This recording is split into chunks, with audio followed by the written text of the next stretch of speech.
Good afternoon, welcome to Fishing for Bees, Friday the 26th, about 4 o'clock in the afternoon, 66 degrees, a little bit of wind, kind of hazy, overcast, but still nice. So anyways, what are we doing today? We're giving away free bees. I shot a video yesterday when I went through all these and crushed swarm cells and stuff like that. But while editing it, I decided I wanted to give the 2 nukes away. I'm grateful for the people that have supported me. I'm grateful for everybody, and I wanted to pass it on. So I posted in 2 Facebook groups, Beekeeping in Michigan, I believe it was, and Grand Rapids Beekeeping Club, that I wanted to give some bees away to somebody. Now, in full disclosure, I did ask for a 10 frame swap. So technically, I guess I'm not giving them away. But Matt responded. It was not, first come, first serve. I wanted to hear from people. I wanted somebody that has no bees, somebody that was getting into bees, somebody that lost their bees, or somebody that's been sitting on the sideline with bee equipment thinking about getting back into bees. And I wanted to help them do that by giving them some freebies. So Matt was the first to come around. He's got a lot of experience, and he was one of the first people to contact me. So I went with it, and he's from the Zeeland area. He's headed here now. We're going to transfer the one to the left into a 10 frame, and he's going to take them out of here. The one to the right, as far as the nukes, the one in the middle there, that's still available. I'm sure by the time I publish this, it won't be, but I'm giving that one away as well. So I've been fortunate enough to catch a lot of swarms, and I'm running out of equipment, and I just wanted to pay it forward. While editing the video, and I decided that I was going to give them away, I didn't know how I was going to give them away. I prayed for help on that. Matt's got a little bit interesting story on his side. Maybe he'll share it. But anyways, I didn't know what I was going to do. Didn't really like the idea of me being the one making the decision. And this particular one that I'm giving away, I don't believe I did make the decision. I believe God made the decision, and for that I'm grateful. So anyways, I won't bore you with all this. Matt's going to be here soon. We're going to start tearing into this. We're just going to do a short video. We'll catch you soon. Well, I'm Matt. I've been a beekeeper for 6 years. Lost all of my bees this past winter. Ended up taking some time to take care of my dad at home for about 7 weeks or so, and didn't get to care for my bees the way I wanted to. And I'm getting blessed at this point in time by Rich, and transfer some bees from the current hive into my own and take them home. So.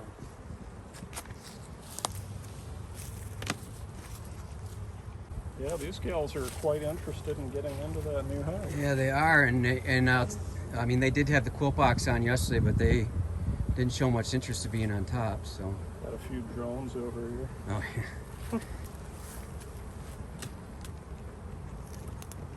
So again, I don't know if it's still going to be available, but the one on the right there, I am giving away as well.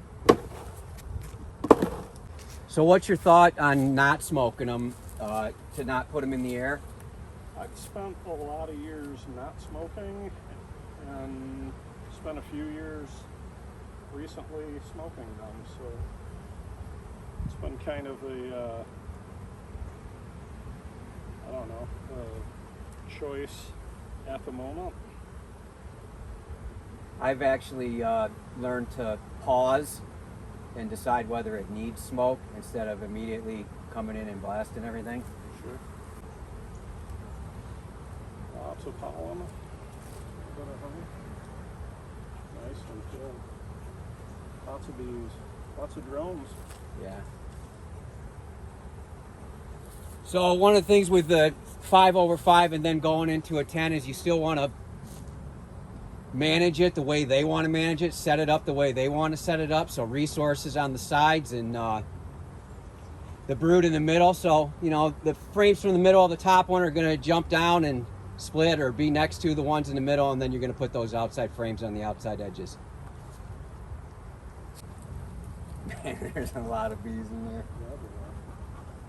I will say the one on the right is not as strong as this one. Obviously, he got first crack, so. Got a bit of drone caps. I did smashed all the queen cells yesterday. So what's your plan? You gonna go into a double? I am likely going to go into a double, but then I'm also going to be looking at splitting. Because you have a lot of free equipment. I've got a bunch of free equipment, yeah. Might as well use it. Went into the winter with 7 boxes and they did not make it.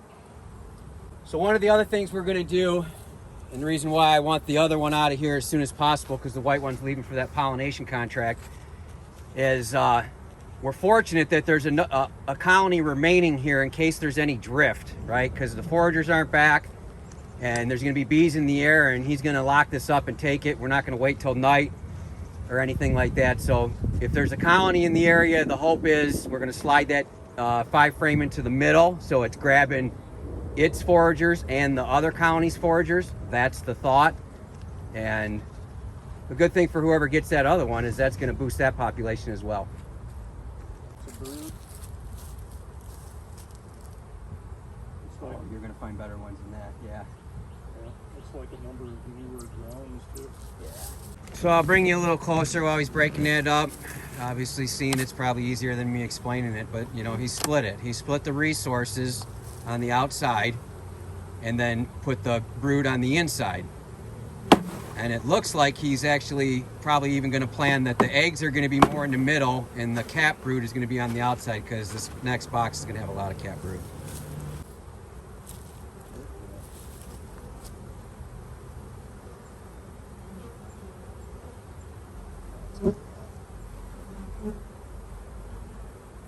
Looks good. Good. I'm glad they're going to a good home. I greatly appreciate it. They're behaving. Yeah, I've had a couple come up here and want to kiss me in the tail, but not too bad. That's a good brood thing. Yeah, you'll see it if you watch the video. I remember that one. I think there's a couple of other ones to match that, if I remember correctly. You girls weren't going to last in this 5/5. You need to be in a double deep like tomorrow. Boy, they're going to be happy as soon as you put that on there. Yeah, another one.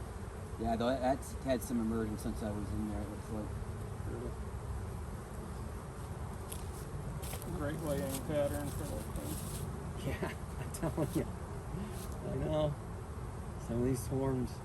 I was wondering if they already. I'd have been. Oh, that's right. I forgot. Yeah, I better keep my hive tool away from it. I'm so used to smashing. Is that fairly effective for keeping swarms from happening? The other part that makes it effective for me is, for instance, in a colony like this, if this was a double deep and rocking like this, and I had one that was lagging, you know, a late season swarm catch coming out of winter week or whatever. So one of the other things I do is I steal a brood frame, pull both sides ready to emerge, give it to a weak colony, and then in its place I'll drop a bare starter strip, no comb at all, and if it's warm out, I don't care where I put it up, and I usually put it right in the middle of their brood nest, which stops them from drawing it out too far. If you put it in a honey area, they could make it super big. You put it in the middle of their brood nest, they're going to make brood comb with it. And usually crushing swarm cells, knocking them bants once with a frame, sometimes twice, and by the time that happens, I'm in a good spring flow that they seem to change their mind about spreading genetics and stay home. So yeah, it's worked. That's loaded. The problem is I'm not replacing queens like I talked about in my last video, and that's how I end up with failing queens in the fall, right? Because I'm never giving them a new queen. I'm always ruining their plans. If they don't recognize and supersede, then that's a problem. And she can go in the winter, you know, she can be in fall laying fine, but then peter out on you in December or January and it's all over. I mean, there's not an open piece of real estate in that thing. It does not appear to be. Yeah, I'm really happy that that other one's going to remain here, because you can't do this without putting bees in the air. And I guess whoever's getting that second one should probably be grateful too, because we're going to be putting a couple thousand bees through that front door tonight. Oh, you better catch this side though. We almost need double smokers. Look, they're pouring out.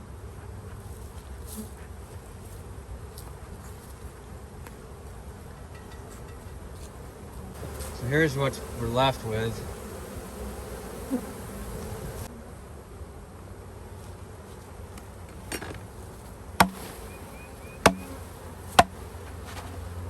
So weather permitting, how quick do you think you're going to get it deep on them? Oh, fairly quickly. Like if they're calm tonight? Yeah.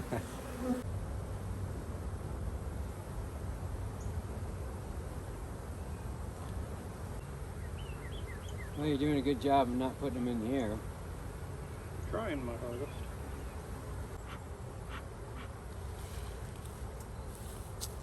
One of the things that Matt did that I would have not done until I realized it was too early is to block that entrance before you start.